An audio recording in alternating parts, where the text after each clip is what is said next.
Hello there, welcome back. Thanks for hitting play on your video button. I'm so glad that you're here and joining me for the second video because I really want to, well, real quick recap. In the last video that I sent you, I went to great pains to explain to you that even if you are born without talent, and even if you just create for joy, how skills and learning skills can get you to creating masterpieces in the same way that being born with 100% talent will give you. I hope you, after that video, really feel that in your bones because I know that it's true, and I only know that it's true because I've been teaching this to adults for 5 years and I've seen the results that they get. Oh, I just saw Jamie. He's like staring at me from the opposite side of my studio. I was like, hey, sorry, a little distracted. Jamie's totally staring at me. And Jamie is my cardboard boyfriend. I'll show him to you in a second if you don't know that I hang out with Jamie. Anyways, I digress. Not to take anything away from you, Bob. I love you too. But I just want you, I hope that you came away from that video really feeling that you can do it. Because I know that you can do it, and it would be my pleasure in today's video to teach you a little lesson so you can get a little taste of what it feels like to have some success in your projects, right? So I'm gonna put my money where my mouth is, and we're gonna have a lesson today that I hope you enjoy, and I hope it shows you that you really can do it. So the coolest part about today's lesson is that it's minimal supplies. So, as you know, I teach two things mostly at Awesome Art School and on YouTube, which is mixed media and drawing. And today's little fun activity is going to be a little bit of both together in the same project. So no worries though, if you're only into one over the other, there's a little bit here for everybody. So the supplies that you're going to need are simply a piece of paper.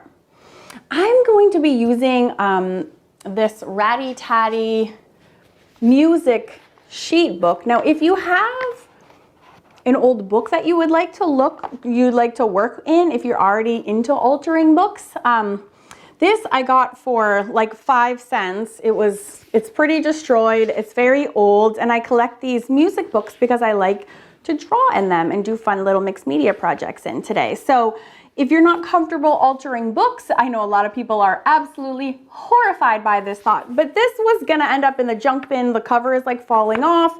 It was headed to the trash. So I look at this process as saving books. I'm giving them a second life that they ordinarily would never see. This would just end up in the recycling bin.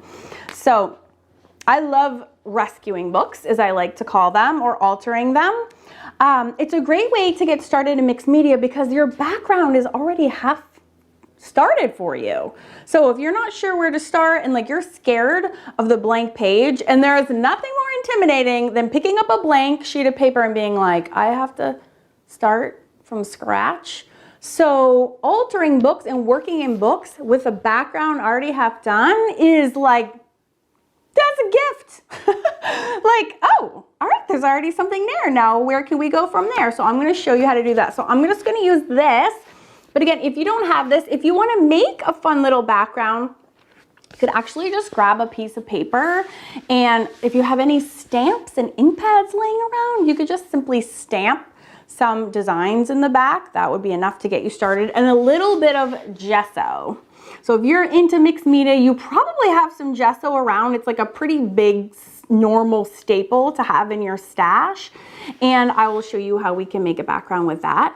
And then we are going to draw a simple face on top and shade it. And all I'm going to use for that is actually, because I want to show you that you can make really cool art if you just know a couple of things.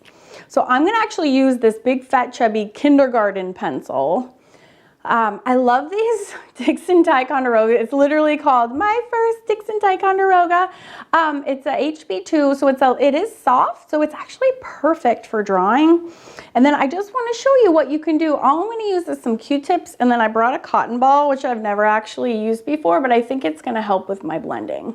So I just want to show you, you can do a lot with very little. I hate I hate and don't want to pressure anyone into getting supplies that they are not going to use or they don't need. That is like, I hate that.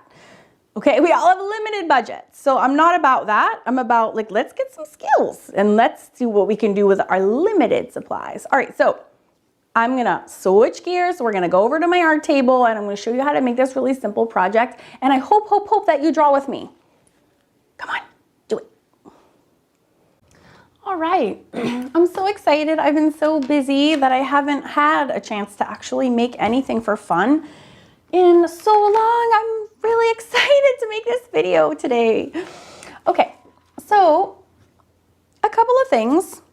If you like to do mixed media, you should pretty much always start with a watercolor paper because you know that water is a common. So if you're going to be planning on using a lot of water or really liquidy paints, sprays, a lot of water, I would definitely highly recommend working straight up on watercolor paper.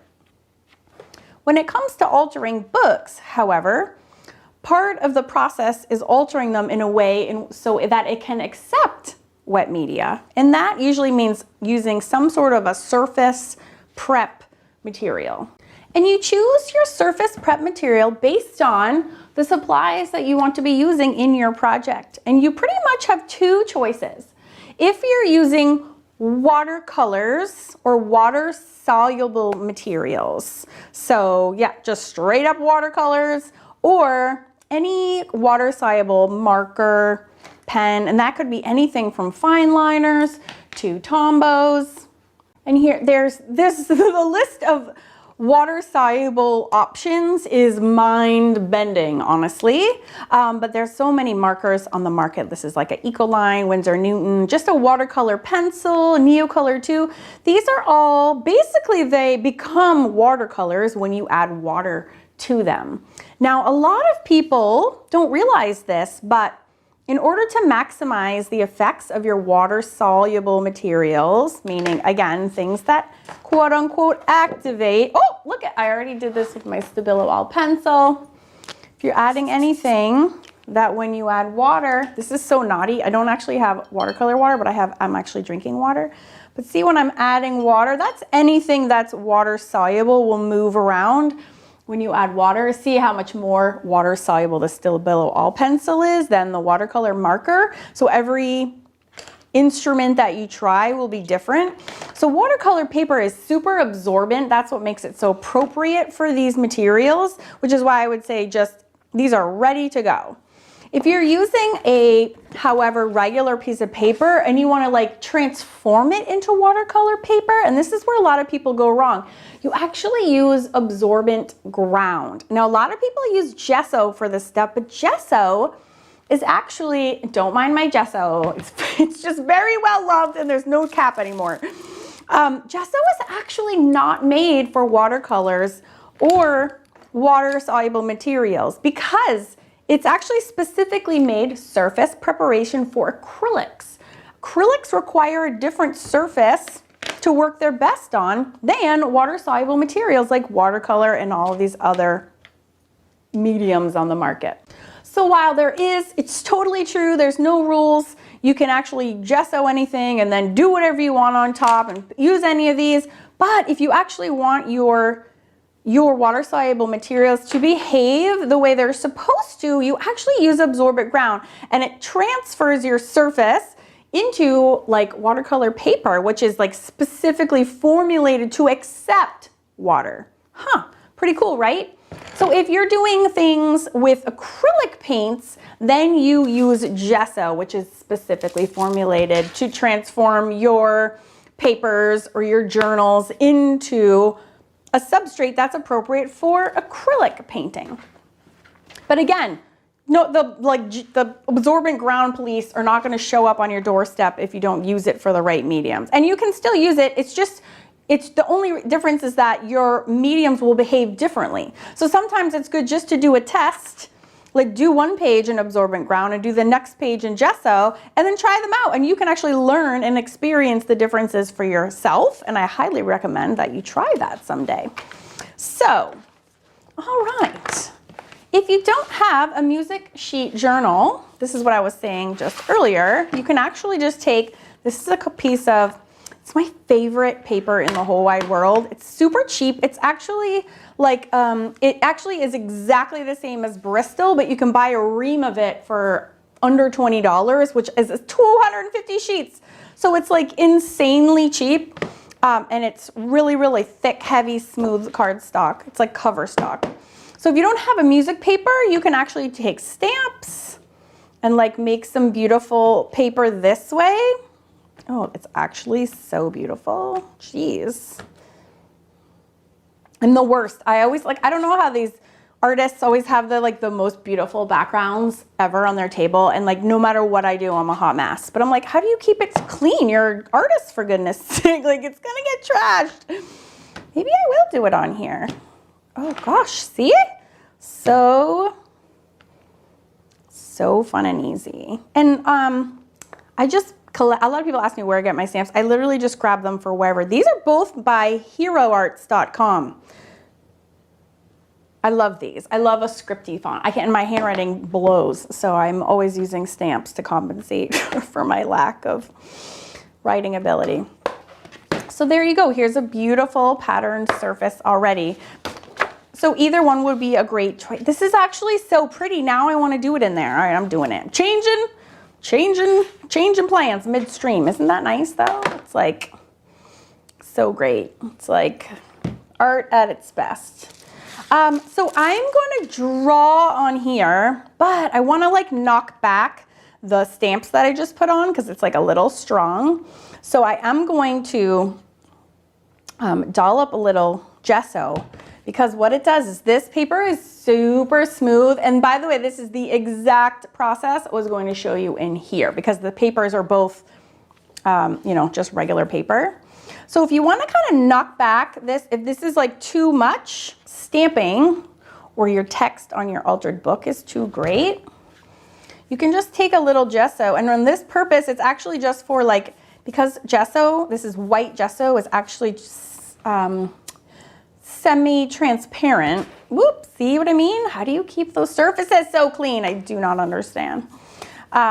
So why I'm using gesso here is that because I want my paper to have a little bit of tooth, and tooth just means texture. Because this paper is so smooth, it's almost like it makes actually blending a challenge. So if I have a little bit of tooth on it, then it makes it easier for me to blend. All about easy. If there's a shortcut, I will take it. All right.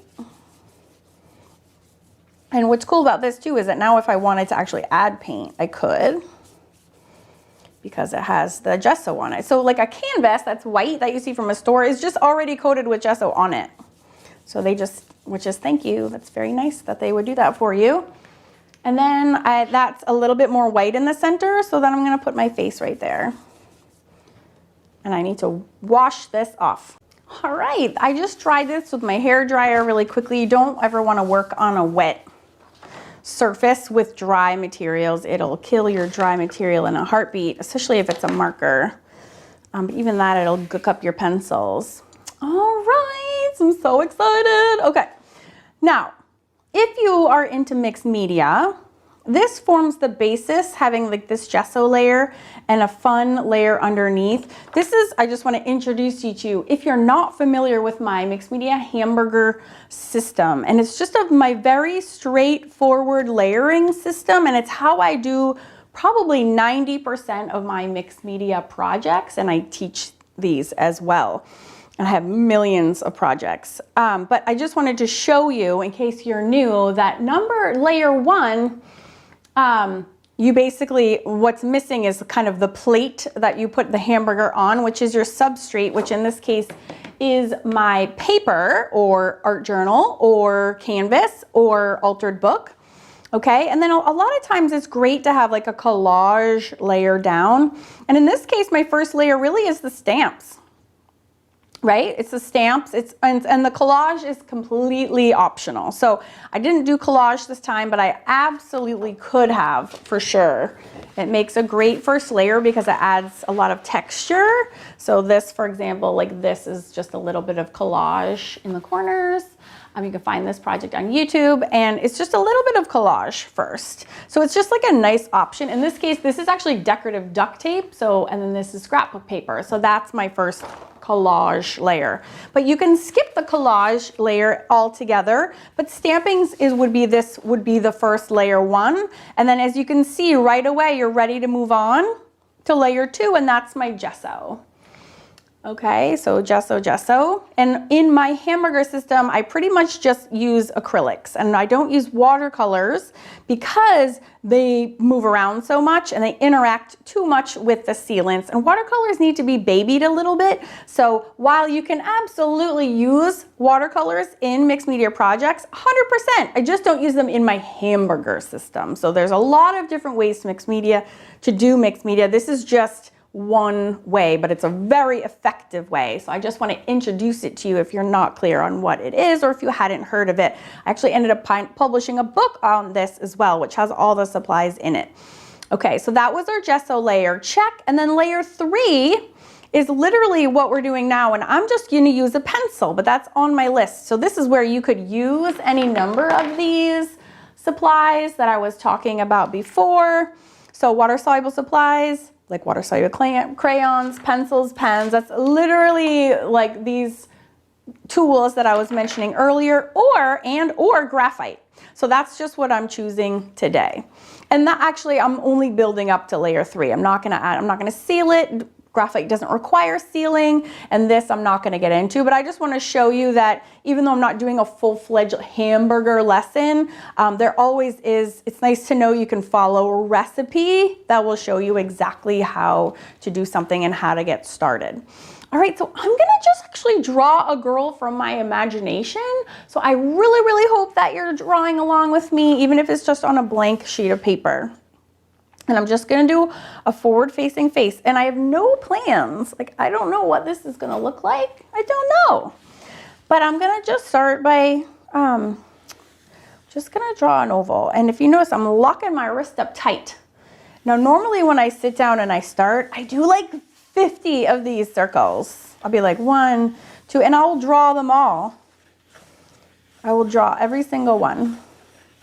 And if you notice, they're kind of like different shapes. So I'm barely touching the paper because I'm doing more of a demo, but I really will do like a million. Because what happens is 2 things. One is I'm building muscle memory. I'm training my arm to go in a certain pattern. And 2, I'm kind of like finding my oval where I want it to go. So it's not even on center. I don't really care. But there's like, you can start seeing like a constant form, and you're like, oh, I kind of see the makings. Some of these, there's, let's see, 1, 2, 3, 4, 5, 6, 7, 8. There's 9 ovals on here. I'm keeping them all right there so I can see them. And one of them will look better than the others.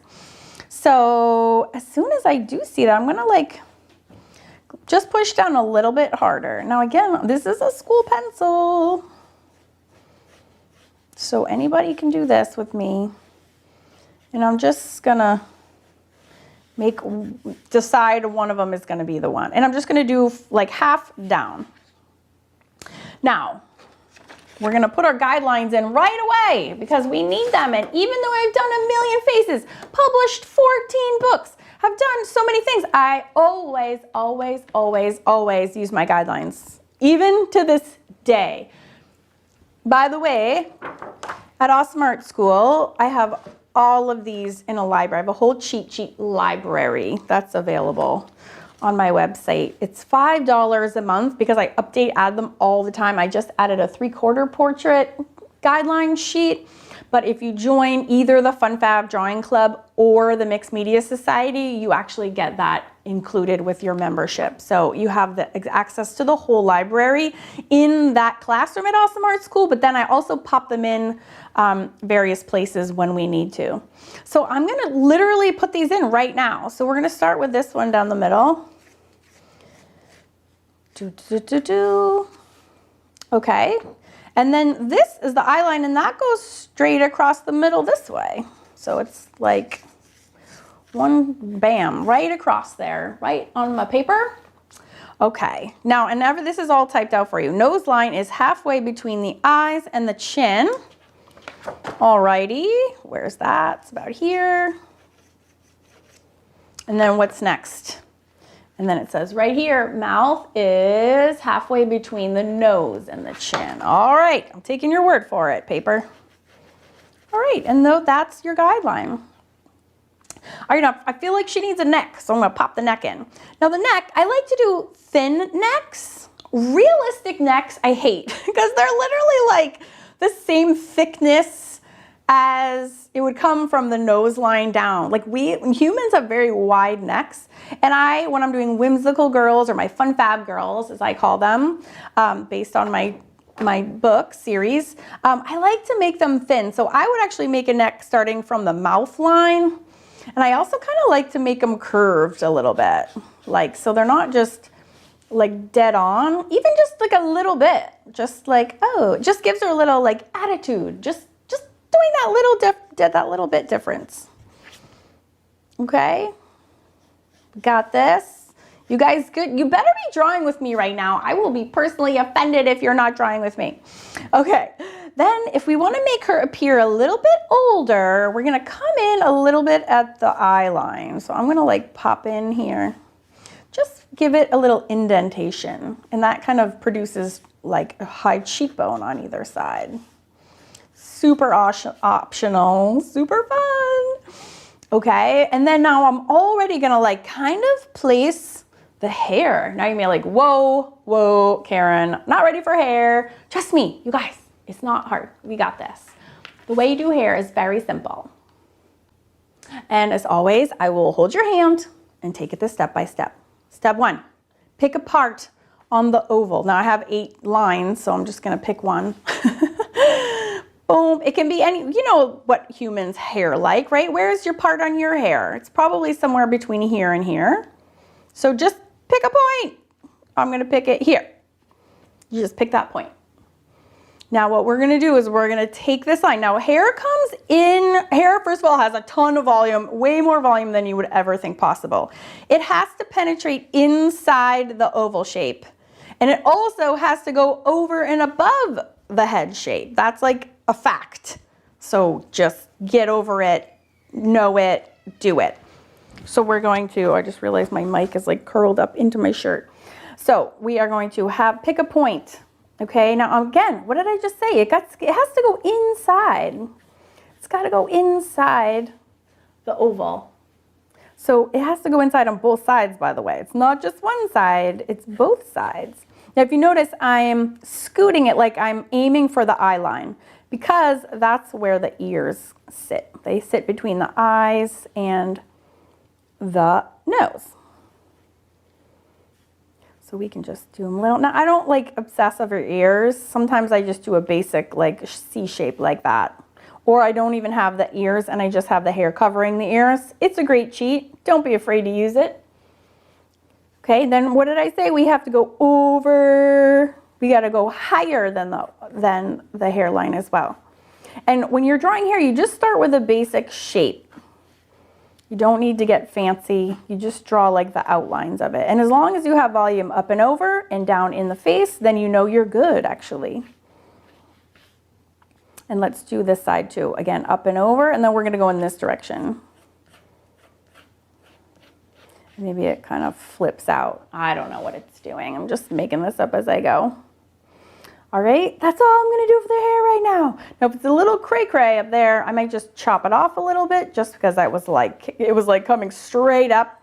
It's a little extreme. Give her a little haircut, chop it off, no big deal, but it's still higher than that original oval. All right, now let's put in our place, keep her eyes. So I have this guideline sheet. Again, this is all within the classrooms at Awesome Art School.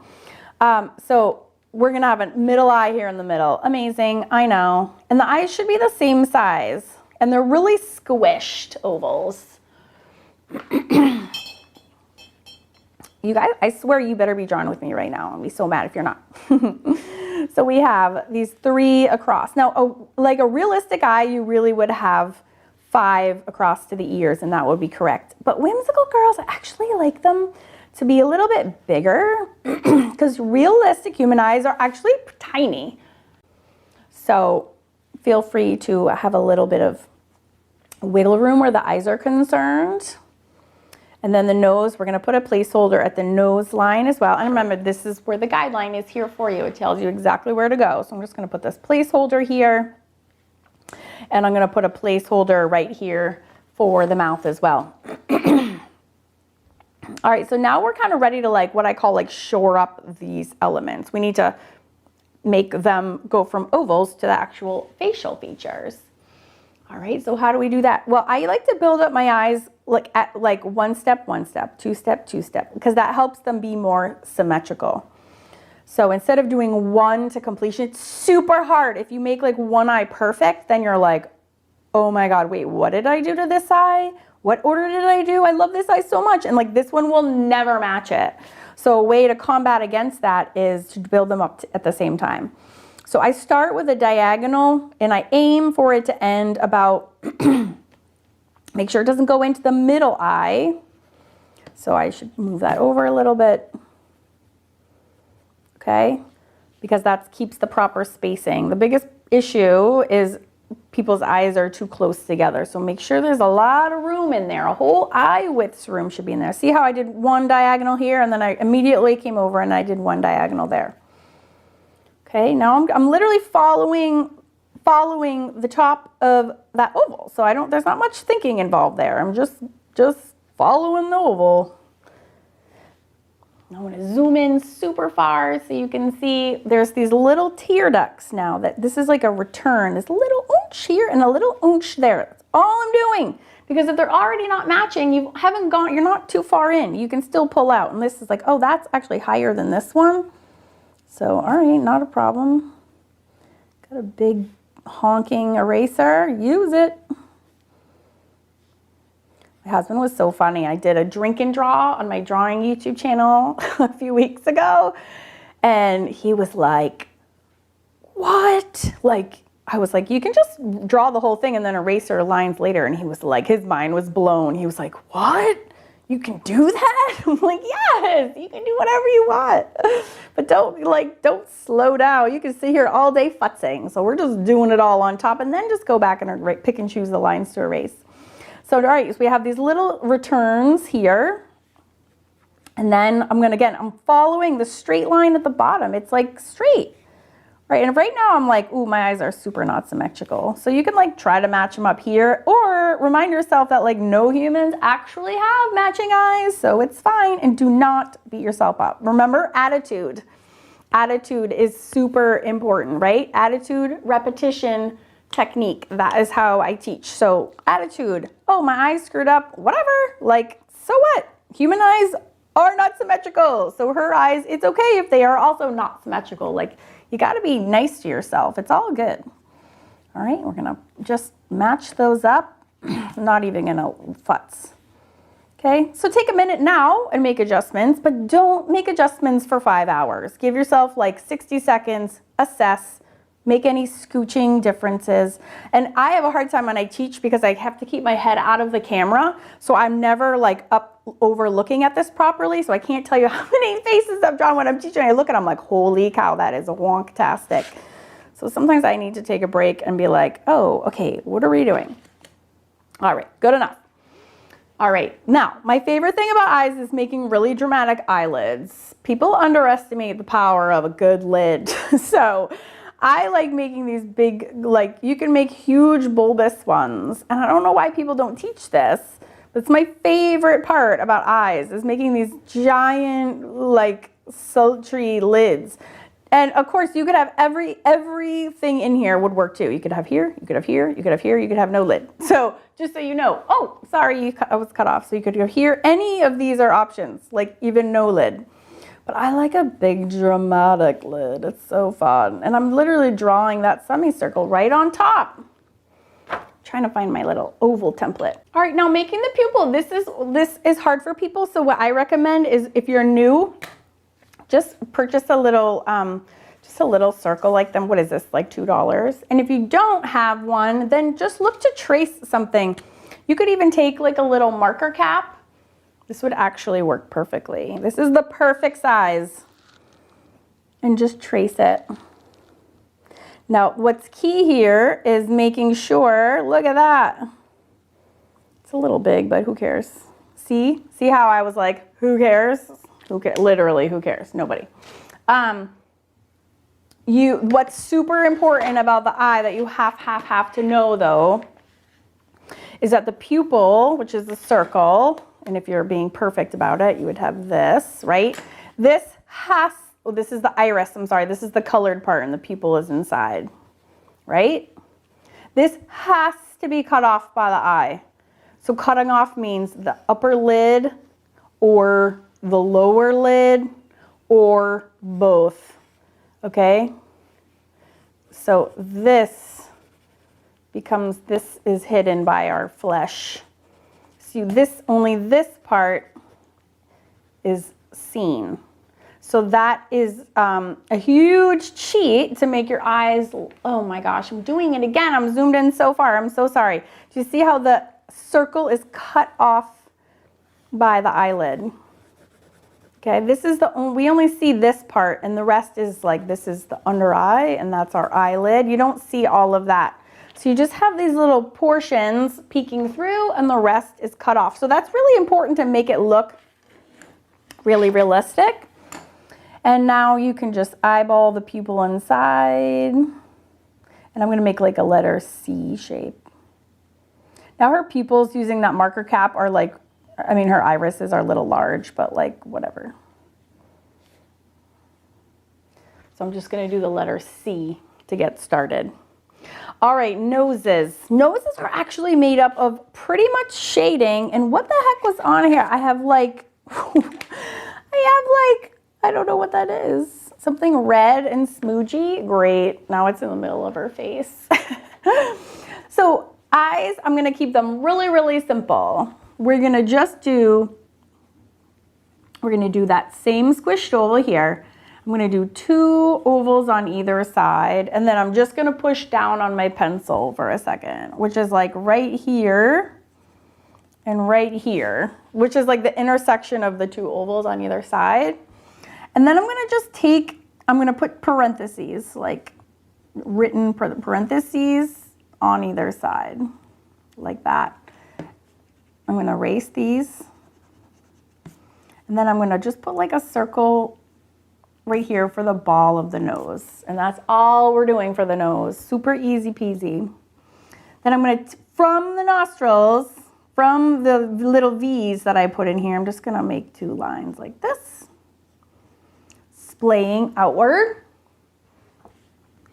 All right, and they can be long, they can be short.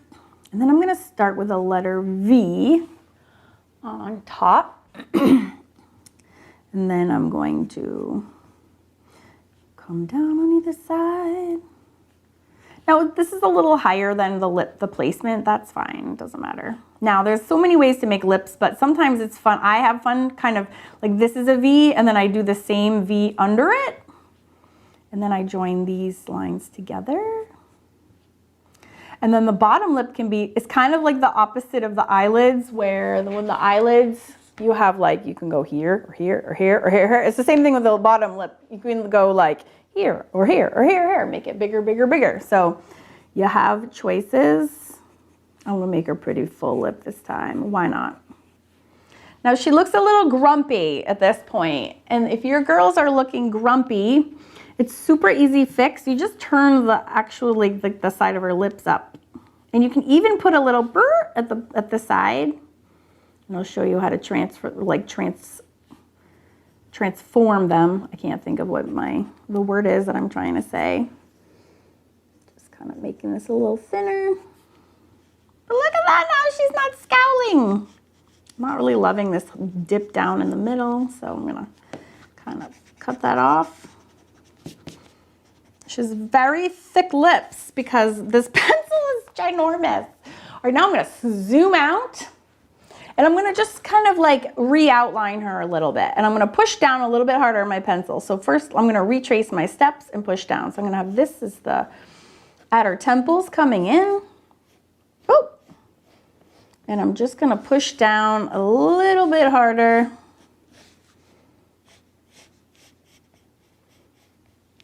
Around her chin, pushing down a little bit harder for her neck.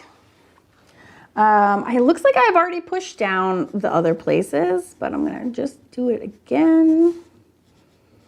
Just pushing down on all the places that I've drawn already. Including her eyelids. I'm just really pushing down pretty hard here. All right, and then I'm gonna do the same thing, like where's her hair? All right, now I'm gonna start from their little top. I'm gonna sweep some hair down a little bit. I'm kind of like pulling down, pulling down, pulling down, pulling down. Just pulling. And if you notice, I'm starting at the top. So when you draw things that are growing, you start at the place that they're coming out of. So if this was grass, here's my ground, and the grass was growing, I would start at the ground and go up for the grass. So for hair, same thing with eyelashes. You start the line from where they're growing. So same thing with the hair, you start, right? Your hair grows out of your part, so you start at the part and then return there for each of your lines. So start at the part, right? And then pull down. Start at the part. And pull your lines down. Okay, so now we can go in and erase. Her ears, I'm just going to ignore because they can kind of be cut off. Now, graphite sometimes doesn't pick up very well from gesso. So if that happens, don't worry about it. We're going to do some blending in a second, so it won't matter.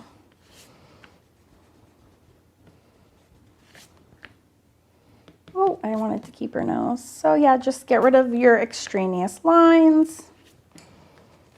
Okay. I know you're excited about eyelashes, but we actually put those on last. Okay, so now we're gonna get some shading. Can you believe we're even shading right now? It's super exciting. So what I like to do with shading is I like to actually use a reference, not because I care about like having it look like the person, because I really don't care about that. Just had a good sheet. I don't know what I did with it. But because it tells you where to put the shading. All right, I'll just use this girl. She's not as good contrast as another one I had. No, I can't find it. All right, but you can see here, because it's black and white, and I go over this extensively in my How to Draw and Find Your Style book. And I also talk about this in my How to Draw Fun Fab Faces book, which is exactly what I'm teaching you today. But if you don't have access to a reference, or if this is really scary or intimidating because it's a photo and you're like, oh my gosh, but my drawing doesn't look anything like the photo, why would I be using a reference? That doesn't make any sense. I actually give you a shading guide, and this is one of my many, many cheat sheets that I've been talking about, which gives you the information for you. You can literally copy these and have success. These are based on actual, like having a light source. That's what these little arrows mean. It means that's where the light source is coming from. And this is the shading pattern you would see on the face. So I made this up for you so you could just use it as a really quick reference. And this is page 51 of my How to Draw Fun Fab Faces book. And I have shading guides in all of my books. So this is this exactly. So you have this side of her face. Now this one, she looks like she has a little bit more shading here. So it's actually more like this one, but reversed. But that's fine. So it's like, okay, notice this is really dark. That's right. Now, but this one goes along her nose. So, okay, fine. And she's got this really cut cheeks, and then it's shaded under her neck. And then on this one, she looks like she's wearing makeup, so it's like there'd be like a little here. See where that's kind of dark line? You could make that on your girl too. So now we know where to go to shade, but I forgot her eyebrows, so let's pop those on first. So eyebrows start at the same point as the eye. So if we just draw little guidelines there, we'll immediately know where to start. And everybody's eyebrows are different. Some are low, some are high. So you can kind of like, just as long as they're over the eye, it doesn't really matter. And I like to do like these check marks to get started. So check mark and check mark, right? And then you can like just fill them in from there. So easy, check mark eyebrows.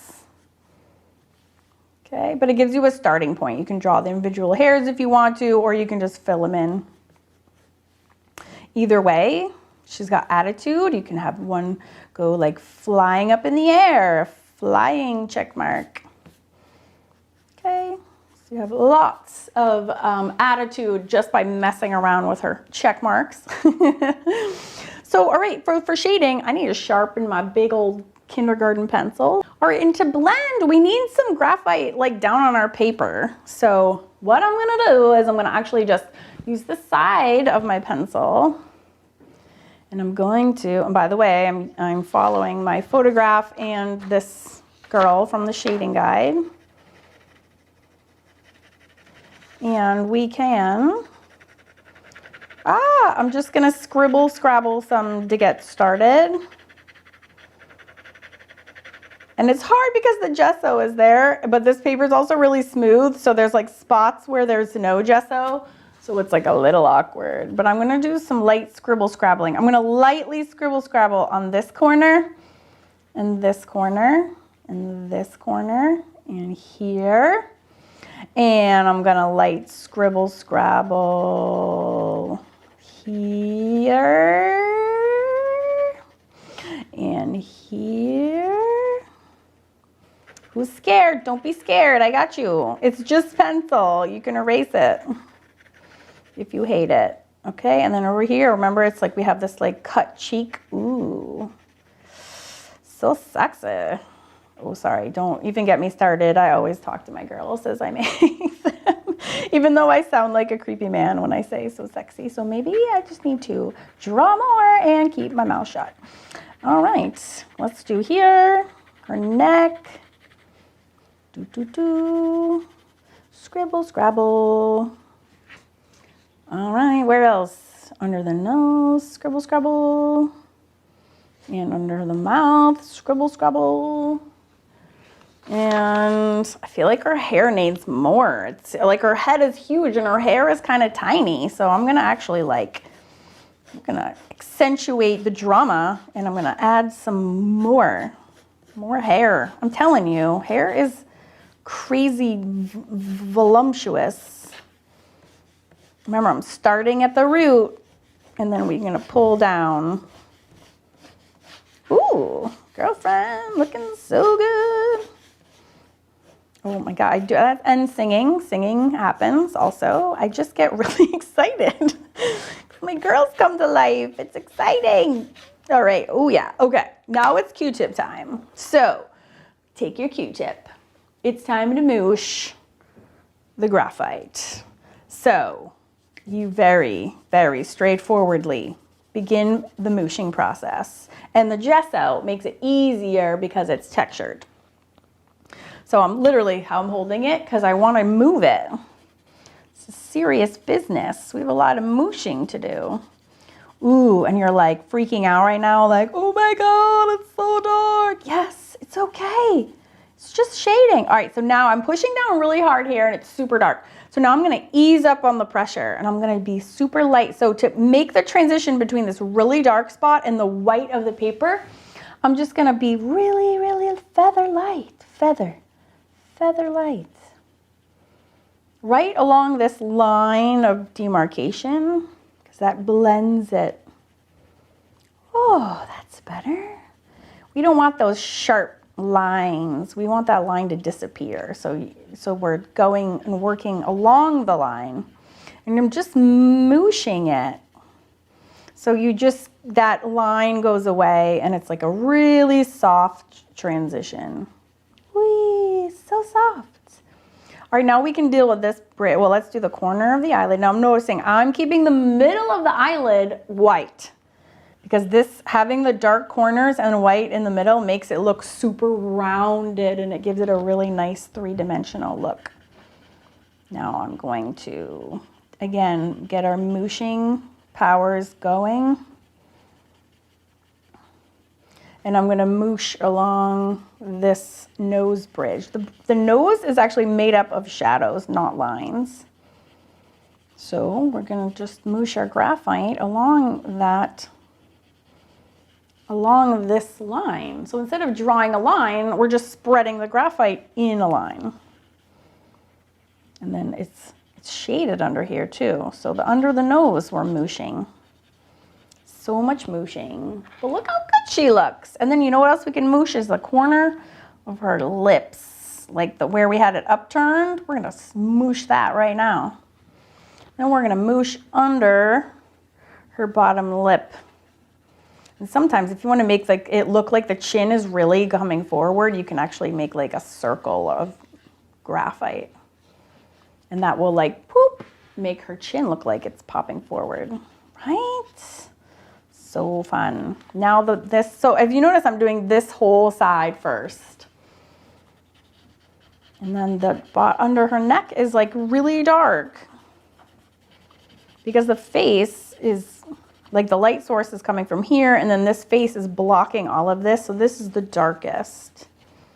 So I'm actually gonna add more graphite because it's not very dark.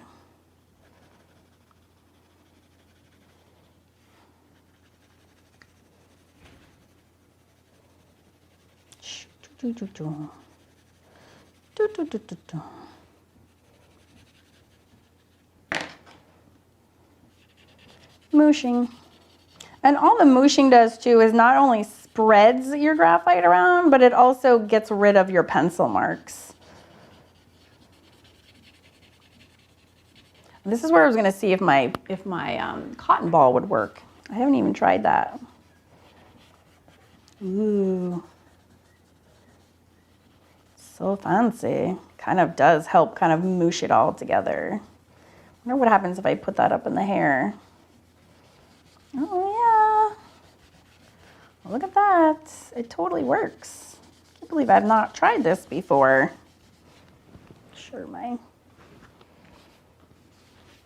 Awesome. All right. Oh, I can't wait to put her eyelashes on. Okay, so now let's do this. When this side is done, let's do the right side. So again, we're going to do the corner of the eyes. And it is dark around the eyes. And so if I'm following here, it's like this side of the nose is lighter than this side of the nose. And if you're like, oh my God, how do I do that? You just do it. You just make it, don't push down as hard. See, I'm not putting any graphite down first. I'm just using like the leftover that's on my Q-tip. So like, thanks for the leftover graphite. I appreciate it. And you're like, oh no, this starts getting as dark as this side, then you can make this side darker if you want to. So you can, and you just add a little bit more graphite so that you can moosh it again if you want to make it darker.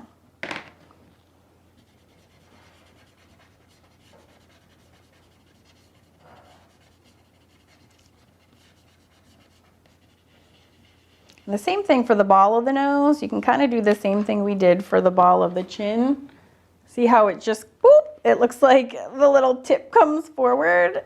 It's just because I'm adding a little ball of shading. Okay, and then I'm just gonna come here. And then I'm leaving the rest white. Oh la la. She looks so cool. Oh my God, I'm singing. I'm so sorry. It just literally comes out. I can't help it. All right, now her lips are like white, and obviously they're not white. Oh, I'm just looking. Look at the shape of her lip. It's like the opposite of this. It's that. That's so weird. That's why she's a supermodel and we are not. All right, so I'm gonna just carefully like draw in some lines on her lips. Now I'm paying attention to the directionality of my strokes. And I'm just boop, boop, boop. Curve, curve, curved. Curve, curve, curved. Get the outline a little bit better. Outlining. Now it's mooshing time. That's it. I'm taking my Q-tip. And I'm just mooshing it around until it's all filled in. Okay. And then, ooh, you know what we can do? I didn't even think about this for our eyes to make them look like there's a value to them is just moosh around the eyes as well. All right. So good. I can't stand it. So fun. All right, now we're ready. Just mooshing a little bit here. Now we're ready for some eyelashes. So first I'm gonna, again, like if your lines are all lost, you can't find them anymore, you can just outline them again. I'm gonna put little teeny lines right there and there for the, what's it called? Tear duct things. All right, now we're gonna do lashes. My favorite part. Okay, so lashes, like I just said, are like the grass and the hair. They have to start at the root, from where they come out of. So we're gonna start here, and it's the same parentheses as we did for the nose. So the eyelashes, and I have an eyelash cheat sheet as well, actually, which has all this information on it. Whereas you have parentheses at the top and the bottom. When you get to the middle of the eye, you are straight up and down, and that's the point at which you switch the direction. So it's like this way, straight, and then switch. And then parentheses, this way, up and down, switch, and then you start going in this direction. So we'll start here, and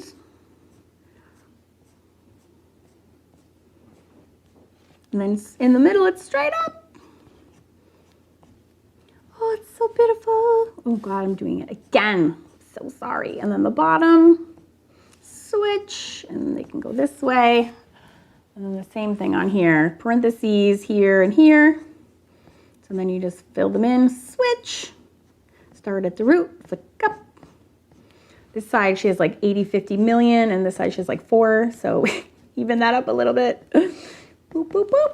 All right, and then she's so beautiful. You can always can put makeup on her by like thickening up her top and lower lines if you want to. Give her a little eye drama there. Oh, la kiki. Okay, oh my God, I'm so sorry. It's a problem. All right, and then what's super fun is that you can go in with an eraser and then you can actually add some highlights. So say like her nose, you're like, oh, that would be so cool. I want it to look even more punched up. You can erase out the little, look at that happens. It makes her look like her nose is so cute and coming towards you. And then you can also take your eraser and add in some highlights on the mouth, which would go on the lower lip.